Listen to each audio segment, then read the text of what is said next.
Some of the world's top tennis players, including #1 Novak Djokovic, have questioned Australia's strict quarantine rules ahead of the Australian Open tournament that kicks off next month. But Australian authorities again echoed their earlier stance that the rules would not be bent for anyone. More than 70 players and their entourages are confined to their hotel rooms after passengers on 3 charter flights tested positive for the coronavirus. On the top of the list for requests, players demanded that they should be allowed to train on tennis courts during their mandatory 14-day hotel quarantine. On Tuesday, Victorian Premier Daniel Andrews said the answer was simply no.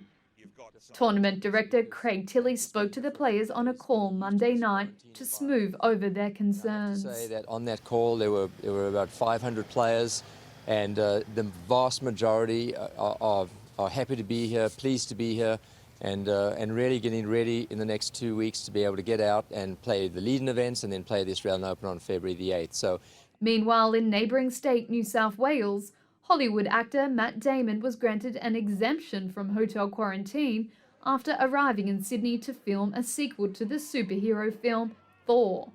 Damon flew in on a private jet and will stay in a rented house under security and pay for hospital-grade cleaning for his 14-day quarantine. That's according to a doctor involved with his quarantine who spoke to local media.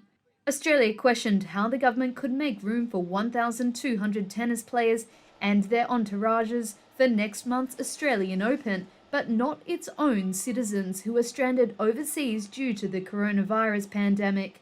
The country has halved the number of people who can return to the country each week as positive coronavirus cases in hotel quarantine rise.